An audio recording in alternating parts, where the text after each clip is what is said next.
Tom, how are you doing? How's Hawaii? Doing pretty good. How's everything going there? Everything's going pretty well. It's been pretty wet and windy lately, though, Uh-huh. which is not all that bad. Rather that than freezing cold. Yeah, but it's nice out. You're in Kauai, right, Tom? Yeah, I am. Yeah. I am. Hey, I like coming on these Thursday afternoon because sometimes we get into discussions about things and something, being involved in the environment, running Reef Guardians Hawaii and stuff and being so closely connected with nature. I began to do some work this week on the subject of what I call ocean intelligence. Now, being that you are so deeply into systems and understanding all the metabolic pathways and things of that nature, and when we begin to look at like epigenetics and which is a fascinating field. I'd like to hear your take, and this might be, this is just your own personal take on what and how do you look at from as a scientist, as I feel that there's a natural intelligence that is involved in nature, just the way all these systems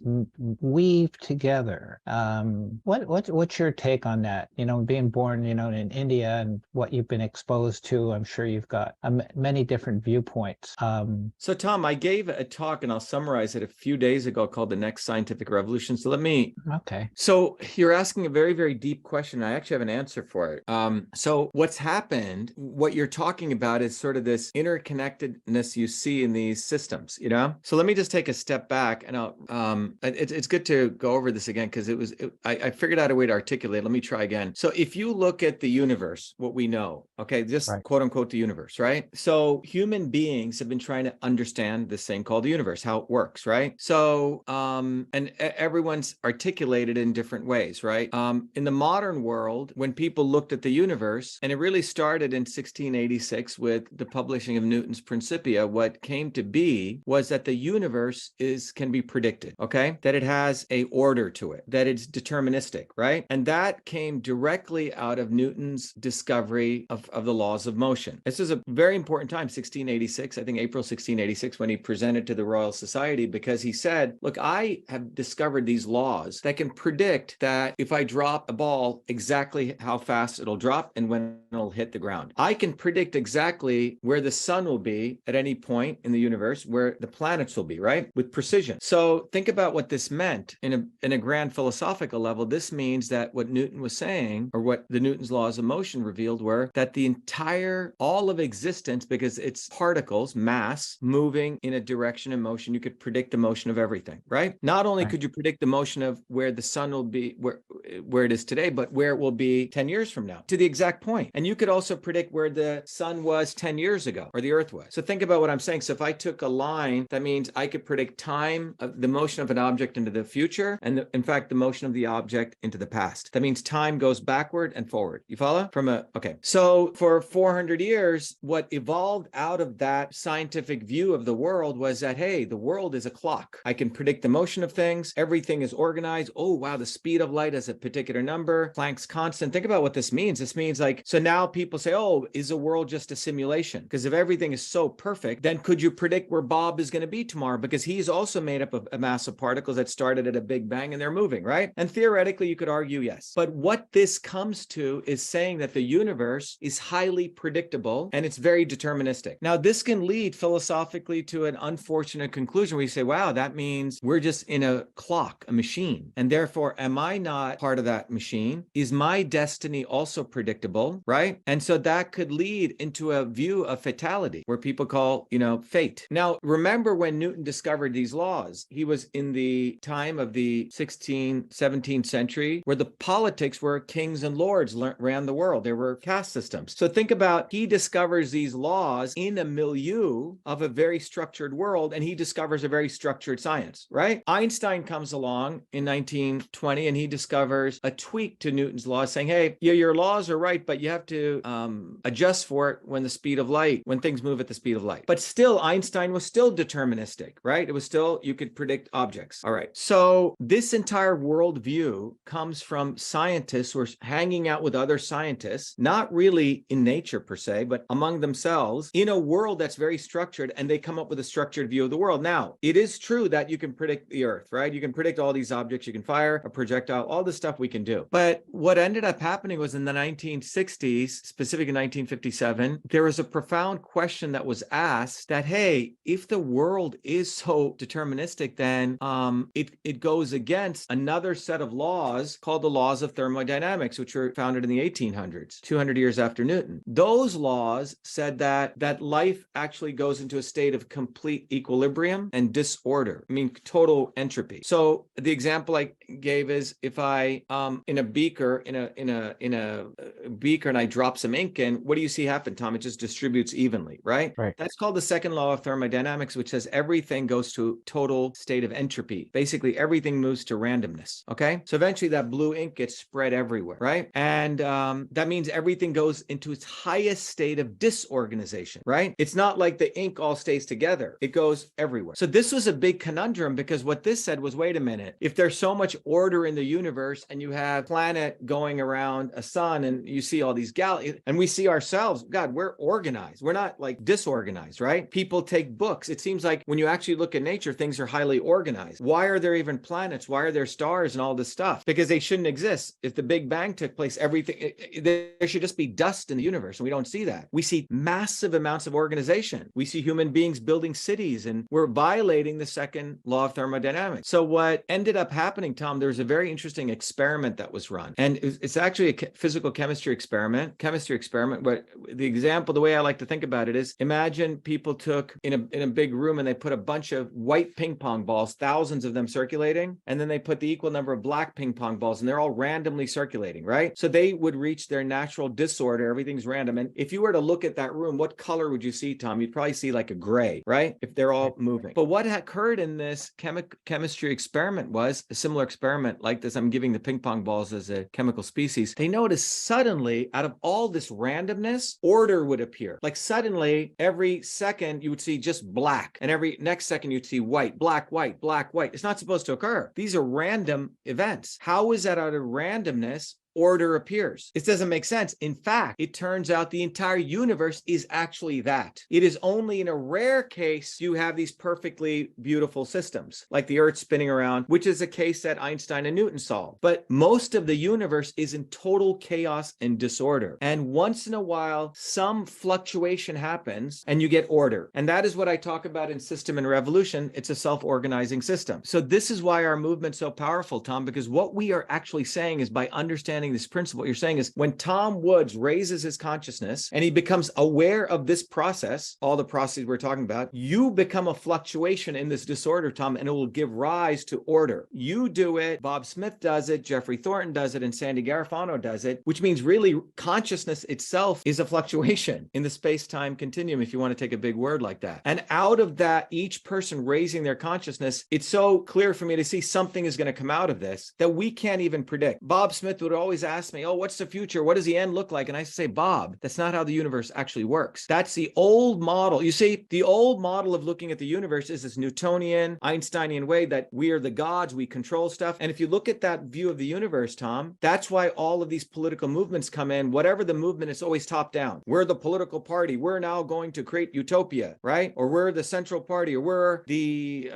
founding fathers of America. We have the Constitution. You know what I'm saying? It's all this structure. But when the reality is the universe is actually highly unstructured and it waits for these fluctuations. So if we understand that, and that's when the great things actually occur. So that is why it's my opinion that our movement is a fluctuation in the continuum, which means our movement is educating people. It is not the end. It is the means. It is you raising your consciousness. And an individual, I mean, think about all the profound stuff that's occurred throughout history. People were working, as I talk about, in the course, as hunter-gatherers running around, killing woolly mammoths, right? That was a certain behavior of human existence, and then one day, out of some fluctuation, someone they create a plow, or an animal happened to show up and they maybe petted a deer, right? And domesticated, or a wolf. And then we domesticated animals, and that instant, that fluctuation suddenly created farming and agriculture. That was an innovation. And then we were living, and that innovation gave rise to these very structured societies, kings and queens. This is my land. I mean, it went from a hunter-gatherer society where you didn't own land, where you didn't even conceive of property, property to a world where you now conceive property ownership. Think about that. And then one day someone said, oh, I can create a steam engine. Oh, I can create assembly lines. Then we went from the agrarian society to a whole nother world of organizing labor, putting people in industrial things, giving people a salary, a wage, right? Creating a capitalist and worker relationship. Pretty amazing. So when you look at the oceans and all these systems, they are actually self-organizing systems. And most of the universe is highly disordered. So one little fluctuation here can give rise to something we don't even know. I'll give you an example. A friend of mine, Hansel Stedman, who's a fraternity brother of mine, he made about, I think 10, 15 years ago, a profound discovery. He was a great athlete at MIT. Both of his brothers had muscular dystrophy. So he was really intent on understanding muscle. And he did a very interesting study, and he found out that if you take a primate, they have the jaw muscle. There was 1 point mutation in the primate's jaw muscle that opened the jaw, and that gave rise to a larger brain, which he has shown gave rise to humans. But it was one little fluctuation, 1 point mutation in one little DNA sequence that gave rise to it basically opened up the jaw so a larger brain could come out. So the epigenetic phenomenon you're talking about is, epigenetics says, if you want to look at an orderly model, I have these genes, I'm going to have this disease, woe is me, right? Very deterministic, right? I'm brought up in this family, therefore my father's a billionaire, I get to be a billionaire, right? These are very deterministic concepts philosophically. And that's still the world that we live in. We live in this world of complete manipulation and, okay, I'm going to create the left, I'm going to create the right, and I'm going to create this dialectic, and I'm going to manipulate people. That's what they're doing. Our movement is totally antagonistic to all that. We're saying, no, you have to be that fluctuation. You have to raise your consciousness. And when you do that, and John Medlar does that, and Jeremiah does that, we're going to create a different wave that can completely transform everything, just like that one little point mutation did. So the reality is, it's not like you need a whole bunch of people to go into equilibrium. Does that make sense? It's one little event can have a profound change on everything. And so this is actually quite liberating when you think about it. It makes you realize one individual or a small set of people raising their consciousness, just no different than people hunting and gathering. Someone said, wait a minute, I can make a plow and I can plow this land. I can plant a seed and I grow crops. That completely transformed all of humanity. That instant, someone figured that out. And the other thing, Tom, is what's really, really interesting that I wish I had time to study is there appears to be communication among quote unquote inanimate objects. So when I told you that there's suddenly all these white balls spinning and all these black balls spinning together, and suddenly it looks like they communicate among each other, and then you have all black, all white. And they've noticed this in what's called the 100th monkey phenomenon. And they see this in nature. One monkey figures out how to crack a coconut. Halfway around the other island, some other monkey figures it out. They don't know how this occurs. So what I'm saying is what we're trying to do with our movement is recognizing this. We're saying, hey, what about if we actually educated people on this, what a self-organizing system is? What kind of monkeys do we become then? That us raising our consciousness to that. That's what our movement's actually doing, Tom. And but that is how the universe operates. So when one person, when you learn to meditate, when you eat a certain food, when you think a certain way, they say you have to be very careful with your thoughts. I really believe this. As you think, you become. So when people are negative, that's why when I look at our movement, someone says, well, I don't know how that's going to work, whether we can do it. Well, you make it happen.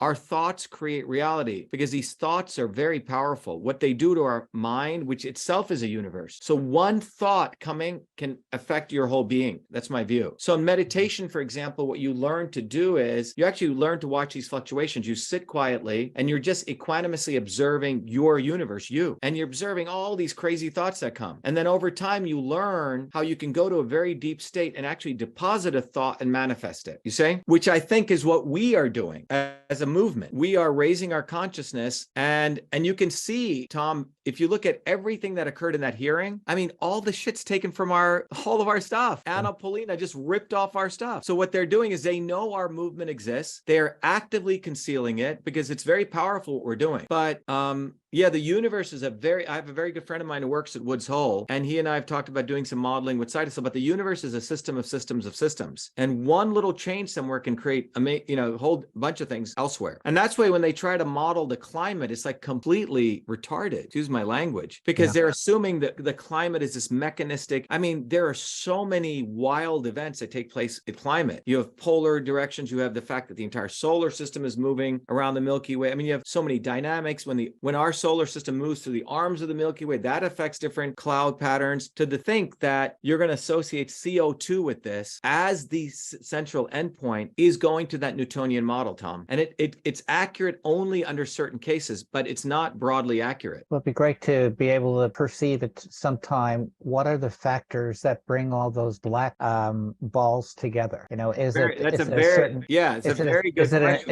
Is it an affinity? You know, would we begin to look at things, you know, like, you know, beyond magnetic to, you know, some form of affinity, you know, when you're beginning to, and that's why I'm really looking, and I meditate every day too, and I'm just looking deeper and deeper, because it's sort of like, as you can't think it, because all your thoughts, primarily your thoughts are based on things you learned in the past. So it's like, how do you be in the present and there's only one way to do that, Tom. You have to learn the power of observation equanimously. And it's a very powerful thing, because when you observe, maybe I should teach this as a course, equanimous observation. Yeah, because when you do that, you actually can heal yourself. There's something that happens to the body when you equanimously learn how to observe it. When you become an observer of you, different biochemical reactions occur at a very fundamental level. Why don't we do that? Maybe we should do that as a special Saturday thing, Heather. We will teach a meditation course, maybe not the 2 Saturdays from now. We'll make that as where people really learn to observe their body as a system at a deeper level. One of the things that I noticed too is that when I meditate in the morning, what I do is I practice breathing, but I also use a device where I can really watch what's happening, you know, in how you control emotion, which is measurable off heart rate variability. Yeah. And the vagus nerve. Yeah. Right. Heart math. Yeah. Yep. The heart math, folks. It works, you know, and it's, I like it for meditation. So if you're drifting out of here or there, or where you're going, you know when you're in a state of coherence or you're not. Yeah. You know, and so the heart math stuff is still deterministic, Tom. There's a couple of steps beyond that. Oh, I want to learn it. Yeah. So what happened was, when you forget the religion called Buddhism, a lot of these religions actually hurt people in many ways. But what Buddha was really about, Buddha was actually one of the first great scientists. In his last lecture, what he discovered, it's a really profound discovery. He discovered that the key to understanding you is the sensations on the body, the sensations. Right, the feeling. Yes, the actual sensations. And it's really deep, because when you realize that you can have all these abstract thoughts, but ultimately we're in this physical body and we're feeling things, physical feeling things. Like, you try to sit down, anyone, to just sit quietly, and you'll see you have an itch here and this here and the pain here, and you want to get up, and I didn't do my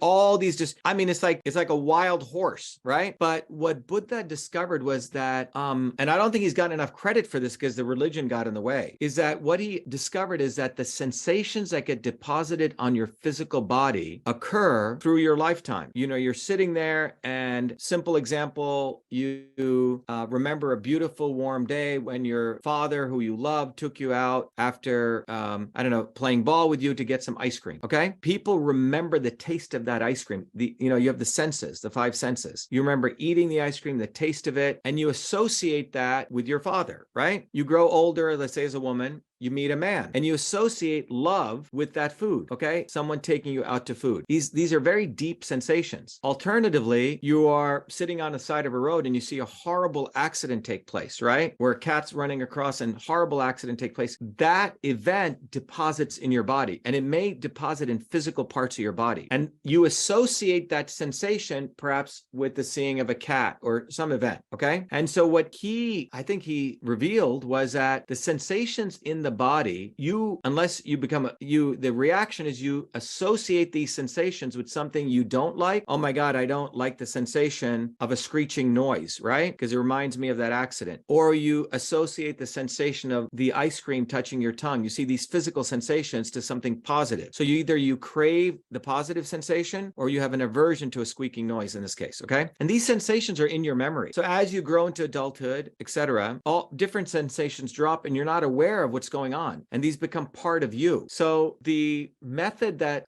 it was the last lecture that Buddha gave, it was called Vipassana, and what he discovered was that there is a methodology that you can use, very simple. You don't need a guru, but you can observe sensations on your body in a very particular way. It begins with observing the breath, the natural breath, because I've used every technique, we can discuss. But what's amazing about observing the natural breath and observing sensations, you go beyond the guru, you go beyond the spirituality. And I've done these meditations once in a while I take a retreat. I've done it for 10 days where you completely go into isolation. I've done it with triathletes who run the 100-mile triathlons. They say that meditation is harder than running a triathlon, but it is quite profound because you are contending with you, nobody else. And you're just trying to observe these sensations. And it takes you to a very, very different state of consciousness. Now, what we've done with Truth, Freedom, and Health, we don't have the experiential component. We have it. We want you to meet people. Heather and I've talked about bringing that in as an experiential component, because you will find out those 9 principles we teach occur during that observation of you. You have the input, the output, the transport, the conversion, the storage, the goal, the sensations, everything occurs. So I think it's a much more visceral way of teaching people the concepts. Let's do that. I agree with you, because you take a look at it, and in the moment, we all have a certain attitude, emotion, sensation, pain, and all of it is being, put on the time track, right? Yeah.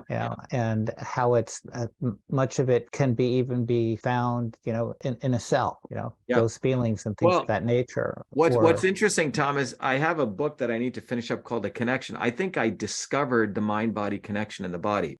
Yes, and I have a new architecture of the body that there are parts of your body anatomy that the medical community just says, it doesn't matter, it's no big deal. We have magnets in our brain. Did you know that? We have millions of small magnets in our brain. We are composed of piezoelectric crystals. So when you put it all together, and every cell has a skeleton. A cell is not flat, right? A cell has a 3D. How does it have that? It has a cytoskeleton, just like our body has a skeleton. Right. And the cytoskeleton is connected to every other cytoskeleton. So one of the theories that I have is I do not believe in the concept of electrical waves going through our body. I believe everything is sound waves. In fact, communication between nerve cells, I believe, are sound. And the entire universe is sound. Your body is moved by sound. It's a mechanical wave. It's not an electrical wave.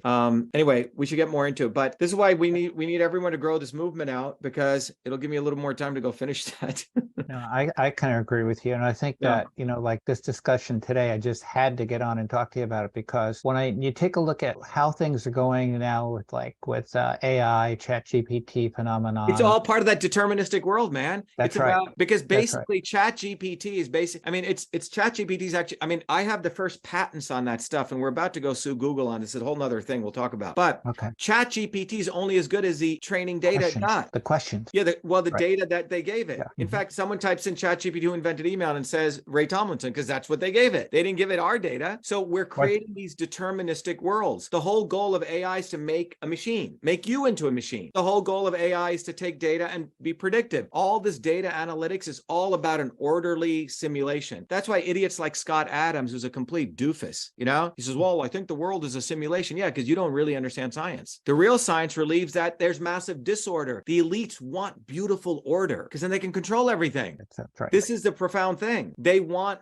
total organization. They want Elon Musk to own SpaceX, own Twitter and Tesla, because they got one guy who they can use to control all of us. It's about control. But the universe, profoundly enough, Tom, is not controllable. It is absolutely in chaos. And once in a while, order emerges. That's actually the natural state. The natural state is it's creative chaos is going on. And once in a while, a thought comes out and you get order. But most of the universe is disorder. It's not beautiful little planets spinning around and beautifully mechanistically understood little automatons. And if we can get other people to understand this, I'm telling you, this discussion, our movement, is the movement of the time, because it is that fluctuation that can move this. And one person can help, Tom.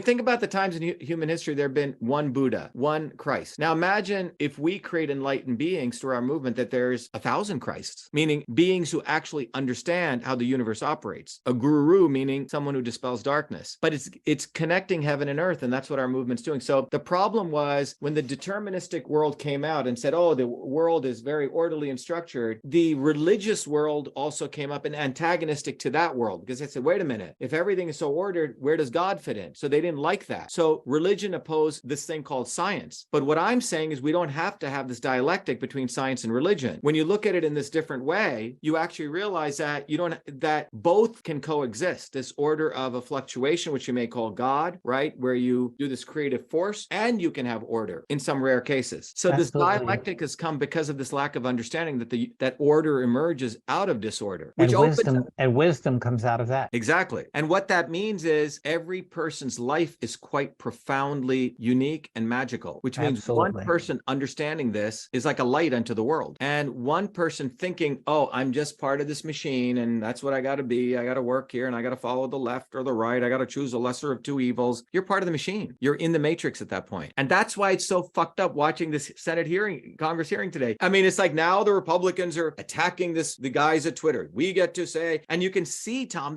everything was rehearsed. This woman, Anna Polina, she'd gotten her lips pumped up, as Jenny Smith said, was acting very, look at me, stole our diagram and I mean, she didn't say shit. She knows and she knows me, follows me for 2 years. Didn't say a peep. So you can see, like Gore Vidal said, these politicians are just ugly actors, right? Absolutely. Well organized. They're doing it for the photo shoot. Then they will go raise money off of it. And they see, I fought for you. And then all the Republicans will support them. Oh my God. It's all beautifully like automatons. You say first it was a January. It's like, it's all deterministic. That's why when we attack these guys, Tom, they're so fucked up because we're coming out of nowhere and we're exposing them. We are that fluctuation. Tomorrow, there's a guy called Barnes, another guy, his name is Viva Frey. I think you may have seen him. You know what I'm talking about, Chris? So he reached out to me and he wants to he's got about 500,000 followers and he's an attorney. And I shared with him and he goes, wow, he goes, we're going to do a big live tomorrow. We may have like 1 million viewers, but we're going to talk about this. Fantastic. The more, because the timing right now, like the threat of AI, people are beginning to talk about it. It's like when AI is taking Wikipedia as a source of truth. Exactly, man. And it is going to be part of the AI as Wikipedia. Well, ChatGPT, kids will be writing essays based on nonsense. Climate change is here. Yeah.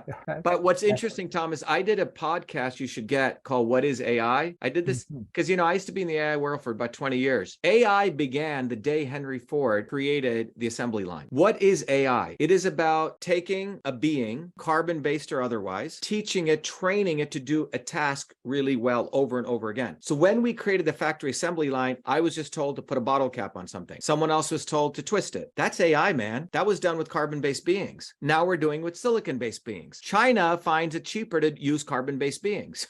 That's called slavery. So AI began, in the 1900s. AI began when they did pyramids. So all they're doing is transferring consciousness, this mechanistic consciousness, to a robot. So in 1993, when I used to meditate a lot, I got up in the middle of the night and I was doing my research at MIT in AI, and I had this wonderful dream where I was sitting across from this being and I was asking, and it was a robot, and I had to ask myself, what is the difference between me and that being? One day, think about it, they will create something that looks like you, may talk like you, may have skin, and it may be able to completely replicate you. The question is, what are you and what is human? And the conclusion I came to was, in order to be truly human, have you experienced loss of love or have you experienced death? That is the fluctuation. And if you have, gone through that or questioned what is death, that is this very unique point that converts you to being a human. Why are you here, right? Not mechanistically, but I believe they're going to create complete humans that will, and so when you look at that, what it reveals to you is, okay, I am born as a Catholic. Therefore, my son will be a Catholic. And therefore, I will think like that's fucking AI at that point. That's robots. I am born as a Hindu. Therefore, I will be a vegetarian and I will eat like this and I will think like this and da da da da da. So human beings are being created every day in these as AI robots. They're just being fed stuff from somebody else, parents, culture, society. But when a person has to sit back and think about that and reflect, that's when they become a human being. Until then, it doesn't matter whether you're in a carbon-based or silicon-based, it's still a robot. I agree with you. And I think that people beginning to look at systems, like I'm looking out the window right now, and I've always had a deep attachment to nature from life experiences. Talk about death. Well, I died in a helicopter crash in Vietnam. And through that experience, in coming back into the physical universe, I was able to see interconnection between an actual energy flowing from plants and this and sunlight and all of that, to see the whole experience. So it's always had me being a hyper curious person from that day on. So raising questions like this, natural for me. But finding the answers, though, is like where you just began to go. I'd like to learn more, because Tom, here's why. Here's I don't believe one individual can experience their fullness of their humanity humanity without all of us are also experiencing that. Like, I don't think we fully know what it means to be human. So what that means is your state of consciousness in some ways is limited to other people's. That's why we're all in this together. What's that, Mahayana? I don't know what it is, but I think that's the term that yeah, they use. yeah. I mean, basically, we are all in this. I'm just saying that your level of consciousness is limited by the level of consciousness of other people. So we're all, frankly, in this together, if we even want to be selfish for ourselves. Because the more we raise our consciousness, I think our humanity unfolds to levels we don't even know about. I mean, just go look at when Columbus, everyone should go read Columbus's diary. Suresh, let's get it and put it on the dashboard. So Columbus, his diary's up there. You know, Columbus, Christopher Columbus, his diary is documented from the time he leaves the port in Europe all the way till he meets these Native American Indians. And, you know, he was given a charter, you know, whatever land you see of so many miles, it's yours. That's what I think Queen Isabella told him. And remember, he grew up in a feudal system, hierarchy. He comes across and he says, and I think in October 12th, he says, I have landed on these shores. And he goes, these people are the most beautiful people I've ever met. They're truly the children of God. They give everything freely. They have no sense of ownership. They're naked. They all live together. And he said, I've never seen people like this before. And then he says, in the next breath, he goes, with 50 good people, I will subjugate all of them. Yes. Okay. The state of existence they were living, because they didn't have ownership of property. It was hunter-gatherers. I don't think we can fully understand what that means. The glimpses I've had was when I was growing up in India in a village where people, the Indian Tamil language does not have a word for my, really. It's really our. I mean, you'd walk in the streets barefooted in the middle of the night. People would invite you to their homes. Mongolians, you know, they're nomads. And when they used to set up one of their yurts and someone would come and eat their food, they'd say, oh my God, someone ate my food. They would be actually so happy. Wow, someone enjoyed our food. So we've lost all connection to other human beings through this very mechanistic world we've created. Now, it's hard to go backward. We have to go forward to go back into the future. Does that make sense? And the only way is raising consciousness, which cannot happen just in theory, sitting under a tree. You have to be a warrior. You have to be a healer. You have to be a scientist. You have to be a freedom fighter. You have to be all these things. And in all of these cultures, being a warrior, being a healer, being a scientist, were all one. They weren't separated. Homo ludens, Homo faber, and Homo sapien were one. Thinking human, playing human, and working human. We're all one. In the Western world, we just have Homo sapien, but it's Homo faber, Homo ludens, and Homo sapien. So we have split the human being. We've fragmented the human psyche. So that's why when we say truth, freedom, health, notice I don't use an and. We don't put one in, we say all of them together, because you have to be a scientist, which is what we want to train people to do. You have to be a fighter for freedom. You have to be a warrior. You have to speak your mind, and you have to take care of your own body. You have to do all three. So, one of the things I've looked at too is that when you operate from a position of truth, freedom, and health as a being, that's a frequency. Yeah. It's a frequency to be operating that. When you get into power, profit, and control, it's more pulling, it's a pulling in force. It's wanting more, wanting to be more solid, wanting to be more solid. And the more solid you are, the less fluidity there is. You know, that's like, I love being in the ocean and just letting the currents take me. You know, it's an amazing experience, you know, that kind of a thing. And the more you live in that environment of truth, freedom, and health, they just feed each other. Exactly. And Tom, it's a wave that gets sent out. Yeah, and that wave has already been sent out. And this year, in November and December and January, I have seen these people squirm. You can see their silence towards our movement says it all. It's not like what they say. It's what the fact that we are pointing out big elephants in the room and they don't know what to do with it. So that's why I'm very, very optimistic where we're at. But it's really important now with all the new people coming in, we get not just myself and a few people, but others rise up to the leadership level, and we give people others. So we go into the learn, teach, and serve model. You know, I live in this home. I love the place. It's a very small house, and you can see this architect, the way he built everything was small rooms, but all the rooms are proportionate. You know, it's a great writer's home. And what's interesting is I don't like a lot of shit. And recently, you know, a lot of stuff, physical stuff, you know, it has physically come. So I'm getting rid of a lot of stuff. And the more you get rid of, it's very healing, you know, and the whole concept of accumulating, right? This is what power, profit, and control. It's a culture of accumulation. Okay, I'm a millionaire now. I want to be a billionaire. I'm a billionaire now. I need this. Where does this end? There's no end to it. So anyway, we're at a very important point in history. And maybe what we should do, John, is take this conversation. If you don't mind, Tom, we could probably share this with others. I think it'd be a good Go for it. conversation just to share this with people. But that's what our movement is about at a deep, deep, deep, profound level. What you really find out is that science is quite magical.